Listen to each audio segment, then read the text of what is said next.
দিল্লিতে মেয়েদের প্রতি এত জুলুম করতে যে পুলিশরা, মানে এমন তারা করতেছে যাতে ওদের যেন ঘরে কোনো মা বোন নেই, সব কটা পুলিশ যেন আড়া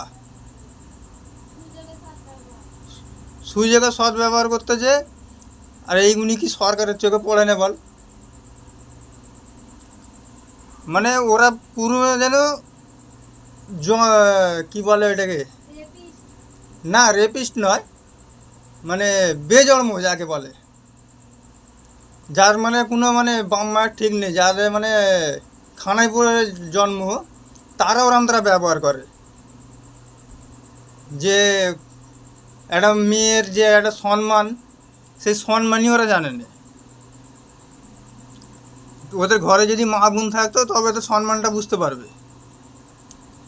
তো যে বেধর্মী হবে, বেজন্ম হবে, তাদের তো এসব কোনো মানে